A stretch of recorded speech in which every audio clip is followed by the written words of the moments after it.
Hi, welcome to Prajagalam. నేను మీ దండుపాటి కోటేశ్వరరావు. యనుమల రేవంత్ రెడ్డి, ఆ రేవంత్ రెడ్డి గారు ముఖ్యమంత్రి అయ్యారా అన్నది ఆయన కూడా సందేహమే. ఇప్పటికీ 1 year 14-13 నెలలు అయింది. ఎందుకంటే ఒక ముఖ్యమంత్రి కేసీఆర్ గారు చేసిన తప్పులు మళ్ళీ మీరు చేయొద్దు. ఒక ముఖ్యమంత్రిగా ఉన్న వ్యక్తి ఇష్టం వచ్చినట్టు తిడుతున్నారు. మీరు వాళ్ళని పండు పెడతా, వీడిని పండు పెడతా, గుద్దు పెడతా, అది పెడతా, ఇది పెడతా, యూట్యూబ్ వాళ్ళు లేకపోతే మీరు గెలవలేదని మీ అంతరాత్మ తెలుసు. ఏదో తిన్మార్ మల్లన్న మీకు వ్యతిరేకించి ఒక 4-5 ఛానళ్ళు యూట్యూబ్లో మిమ్మల్ని గవర్నమెంట్ని తిడుతున్నారని చెప్పి మీరు అందరినీ యూట్యూబ్ వాళ్ళని ఐఎన్పిఆర్ లేకపోతే ఒక సోషల్ మీడియాలో సామాన్య వ్యక్తి కూడా మంచిని మంచిగా చెడుని చెడుగా చూపిస్తే ఎవరికి బూతులు తిట్టకుండా మాట్లాడితే మీ కేసులు కాదు ఎవరికి ఏం చెయ్యవు. దయచేసి ఎప్పటికైనా రేవంత్ రెడ్డి గారు గ్రహించండి. మీరు ఏదైతే మీ ఫ్రస్ట్రేషన్లో ఉన్నారో, ఏదైతే మీరు మాట్లాడుతున్నారో ఛానల్స్ మీద, విలేకరుల మీద, కొంతమంది మీద మీకు నచ్చకపోవడం వల్ల మాట్లాడుతున్నారో అవన్నీ పద్ధతి కాదు. మీకు ఇంకా 3.5 సంవత్సరాల వరకు ఉంది. మీకు దగ్గర 3.5-4 సంవత్సరాల వరకు మీకు పరిపాలన ఉంది. ఈ 2 సంవత్సరాలలోపు ఎవరు ఏం చేయలేము. ఈ హైడ్రా అని వచ్చిన తర్వాత హైదరాబాద్ కుదేలైపోయింది. అది వాస్తవము. మీరు సర్వే చేయించండి. మీ పర్సనల్గా ఎమ్మెల్యేల దగ్గర సర్వే చేయించండి, పబ్లిక్ దగ్గర కాదు.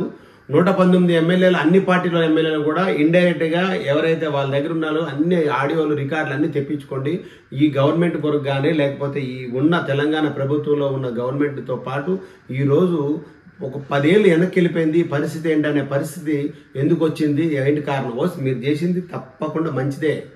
చెరువులు కాపాడితే భవిష్యత్తులో ఆ రోజు చెరువులు కుంటలు వేయడం వల్ల ఎన్నో ప్రయోజనాలు జరిగాయి. మళ్ళీ అవన్నీ కాపాడుకోవాలి. కానీ దానికి ఒక క్రమబద్ధీకరణ, దానికి ఒక పద్ధతి ఉంది. ఆ పద్ధతి లేకుండా ఈరోజు ఏమైంది? అసౌద్దీన్ ఓవైసీని ఎంఐఎం కాలేజీలు ఏమైనాయి, మల్లారెడ్డి కాలేజీలు ఏమైనాయి, విశ్వేశ్వరరెడ్డి కాలేజీలు ఏమైనాయి, ఇవన్నీ ఏమైనాయి? మరి లక్ష్మారెడ్డి కాలేజీలు అన్ని 50 ఏళ్ళు ఉన్నాయి. ఎందుకు మరి అవన్నీ కూలబడదు? అకాడమిక్ ఇయర్ వస్తుంది, అయిపోయింది అకాడమిక్. మరి నెక్స్ట్ ఇయర్ వస్తుంది. ఈ లోపు మేమన్నీ డిమాలిషన్ చేస్తామన్నారు కదా, అన్ని చెరువుల్లో ఉన్నాయి. మరి దాని విషయం ఎందుకు వెళ్ళలేదు? అందరూ ఏమనుకుంటారు? మీకు డబ్బులు వచ్చినాయి, మీ డబ్బులు మీకు ముట్టినాయి, మీ కుటుంబంలో ఉన్న మీ తమ్ముడు అందరూ వీటి మీద ఒక కోటరిలాగా ఏర్పడ్డారు అని చెప్పి అనుకుంటున్నారు. మీరు ఒకసారి గమనించండి. రేవంత్ రెడ్డి గారు ముఖ్యమంత్రి స్థానంలో ఉన్నారు. పెద్దన్న స్థానంలో నన్ను గుర్తించండి అంటే మీరు మాట్లాడే పద్ధతితో మీరు గుర్తించడం కాదు సార్. మీరు చేసే పని కానీ మంచి పనుల చెడు పనుల ఈరోజు ఏం చేస్తున్నారు, ఏంటి? ఇప్పుడు ఉచిత పథకాలు ఎందుకు ఇస్తున్నాము? ఈరోజు 26,000 కోట్ల మిగులు బడ్జెట్ నుండి తెలంగాణ ప్రభుత్వం ఎంత అప్పులు తెచ్చింది, తర్వాత మీరు ఎంత తెచ్చారు, బీఆర్ఎస్ ఎంత తెచ్చారు, మీరు ఎంత తెచ్చారు, రేపు భవిష్యత్తులో పిల్లలకి ఏమైపోతున్నారు, ఏం జరుగుతుంది, విద్య ఏమైంది, వైద్యం ఏమైంది, ఇవన్నీ చూడండి. అంతే తప్ప ఇష్టం వచ్చినట్టు మాట్లాడడం అయితే కొంచెం మంచిది అసలు మంచిగా అనిపిస్తలేదు కూడా. మిమ్మల్ని ఎవరైతే అభిమానించారో తెలుగుదేశం పార్టీలో మీరు ఉన్నప్పుడు, మీకు 2-3 సార్లు కలిసినప్పుడు, అప్పుడు సాధారణ వ్యక్తిగా మాకు కనబడినప్పుడు ఆ రేవంత్ రెడ్డి అయినా ఈరోజు ముఖ్యమంత్రి అనుకునే వ్యక్తి మేము. ఎందుకంటే ఎర్రన్నాయుడు గారితో వచ్చినప్పుడు మేము చాలాసార్లు మీకు మా పార్టీ ఆఫీస్ చూడడం జరిగింది.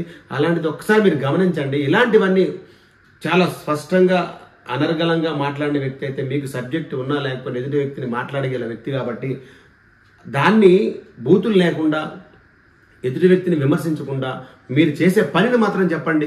ఆటోమేటిక్గా మంచి కంపల్సరీగా బయటకు వెళ్తూనే ఉంటుంది. మీరు ఏదైతే తిడుతున్నారో చెడి, అది ఎప్పటికైనా మీకు చెడుగానే ఉంటుంది. ఇది మాత్రం మా ఛానల్ చెప్పడం తప్పదు. దయచేసి ఇప్పటికైనా సరే రేవంత్ రెడ్డి గారు, మీరు ఒకసారి అందరు తిట్టడం మానేసి పనులు చేసుకుంటూ పోతే ఆటోమేటిక్గా మీకు కాంగ్రెస్ అనేది, మీరు ఒకటి చూడండి, కాంగ్రెస్ ఓన్లీ రేవంత్ రెడ్డి మీద వచ్చింది, లేకపోతే కాంగ్రెస్ నాయకులు వచ్చారు, లేదా బీఆర్ఎస్ వ్యతిరేకంగా వచ్చింది తప్ప దేశంలో కాంగ్రెస్ ఎక్కడ కనబడదు. మళ్ళీ కాంగ్రెస్లో మీరు ముఖ్యమంత్రి కావాలంటే మీరు చేసిన పనులే తప్ప కాంగ్రెస్ అనే పార్టీ దేశంలో మళ్ళీ ఏ రాష్ట్రంలో కనబడదని ఇప్పుడున్న వార్తలు. ప్లీజ్ దయచేసి మీరు మాట్లాడేటప్పుడు కొంచెం మంచిగా మాట్లాడితే బాగుంటుందని మా ఛానల్ కోరుకుంటున్నాను. నేను మీ దండుపాటి కోటేశ్వరరావు. అందరికీ నమస్కారం.